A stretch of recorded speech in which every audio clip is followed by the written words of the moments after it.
Media వాళ్ళకి, పాత్రికేయ మిత్రులకి, అట్లాగే వెబ్సైట్ మిత్రులకి అందరికి కూడా నమస్కారం. ఏం మాట్లాడినా కానీ ఏదో చేసేస్తారు. మనం ఏమన్నా నేను మాట్లాడకుండా ఉండలేను, ఉన్నది ఉన్నట్టు మాట్లాడేస్తాను.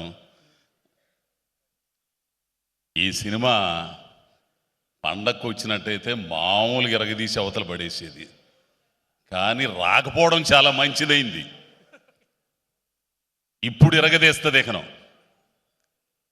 ఏగల్ ఈ సినిమా గురించి నేనేం చెప్పలేను స్వామి, ఎందుకంటే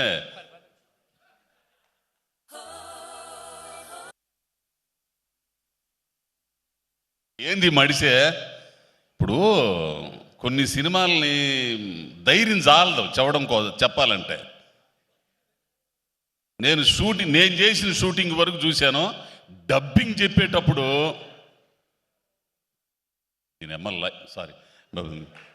లైఫ్లో మొట్టమొదటిసారిగా ఆ పిల్లోని చూసి డైలాగ్ మర్చిపోయా. డబ్బింగ్ థియేటర్లో ఈయన ఆ సీన్లన్నీ చూసి నేను మర్చిపోయా, డబ్బింగ్ చెప్పడం కూడా. ఏందిరా స్వామి ఈ సినిమా ఏంది, ఇదేంది, ఈ కథ ఏంది, ఈ గన్నులేంది, ఆ పిల్లోడి వేషం ఏంది, ఈ కార్తీక్ ఏమయ్యా నువ్వు అసలు మడిసివే, ఇంత ఉంటాడో లేదు, సన్నగా ఎర్రగదీసి వదిలిపెట్టాడు.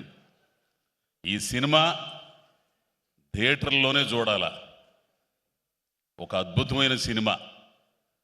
ఈ సినిమాలో పనిచేసిన వాళ్ళు ఎంత కష్టపడ్డారో ఆ కష్టం మొత్తం కూడా ఈ సినిమాలో కనపడిద్ది. ఆ డైరెక్షన్ డిపార్ట్మెంట్ దగ్గర నుంచి, మేనేజర్ల దగ్గర నుంచి, ఆర్టిస్టుల దగ్గర నుంచి అందరు కూడా. మెయిన్ మీ అసిస్టెంట్ అండి, చాలా బాగా మీ అసిస్టెంట్ ఆ విగ్గు మీకు సరే, కానీ కూలిచ్చి కొట్టించుకోవడం అంటే ఇదే. ఏదో చెప్పాలనుకున్నాను నేను. అదే కార్తీక్ ఘట్టం నేను దర్శకత్వం గురించి మొదలుపెట్టారు. సరే, ఇక పోతే ఆర్టిస్టులు, ఇదిగో మా అవసరాలయ్యా, ఆయన పేరు ఏందో, నీది మాత్రం పేలిందయ్యా అసలు. మిర్చి ఆయన, అబ్బో కిరణ్, మిర్చి కిరణం ఎస్ఐ క్యారెక్టర్ అద్భుతం. తెలిసిన నువ్వు చేతులు ఎత్తమగ్గానే ఏంది, ఆడు మా బామరిది భాష ఏంది, ఇట్లా వరసను చేసిన వాళ్ళందరూ కూడా చాలా బాగుంటుంది. మేమెవరు కామెడీ చేయకుండానే నవ్వొచ్చింది మీ అందరికీ. ఎందుకని సార్ అట్లా శ్రీనివాసరెడ్డి ఉన్నాడు కాబట్టి ఆ సినిమాలో. అంటే ఎట్లా వస్తుంది, మీరు కామెడీ చేయకుండా నవ్వు ఎట్లా వస్తుంది? కాబట్టి ఈ సినిమాకు పనిచేసిన అందరికీ అభినందనలు తెలుపుతూ, ముఖ్యంగా ప్రొడ్యూసర్ గారికి, అయ్యా ఇండస్ట్రీలో చాలా మందికి పెడుతున్నారు, మంచి మంచి సినిమాలు తీస్తున్నారు, ఇట్లాగే ఈ సినిమా హిట్ అవ్వాలని 10 మందికి అన్నం పెట్టి ఇండస్ట్రీని బాగా తీసుకొచ్చే విధంగా ఉండాలని. ఇకపోతే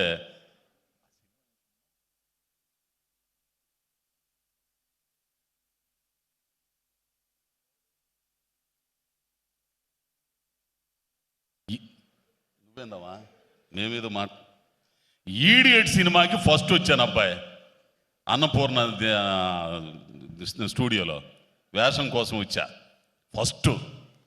ఈ మడిసి ఉన్నాడు అక్కడ. ఇప్పుడు కాదులే తర్వాత అన్నాడు. మీ చలవ వల్ల ఈ రోజున మీరు పిలిచి, అంటే రవితేజ గారు పిలిచి నాకు వేషం ఇచ్చే స్థాయికి రావడానికి దాదాపు 12 సంవత్సరాలు 12 సంవత్సరాల తర్వాత.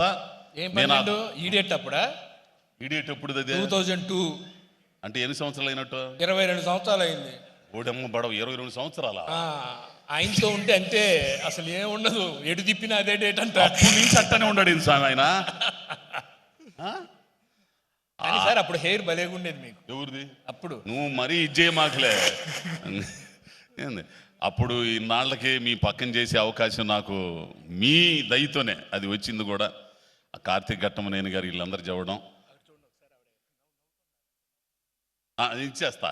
కాబట్టి ఈ సినిమా విజయవంతం కావాలని మనసారా కోరుకుంటూ, ఇక్కడికి వచ్చిన పెద్దలందరూ కూడా ఇంకోసారి ధన్యవాదాలు తెలుపుకుంటూ నమస్కారం స్వామి. శివరాత్రికి మాత్రం మామూలుగా ఉండదు పండగ. ఇక అమ్మవారి పండగే కాదు, అంటే శివుడి పండగ అయినా కానీ ఈ సినిమాలో అమ్మవారి పండగ ఉంటుంది అంతే.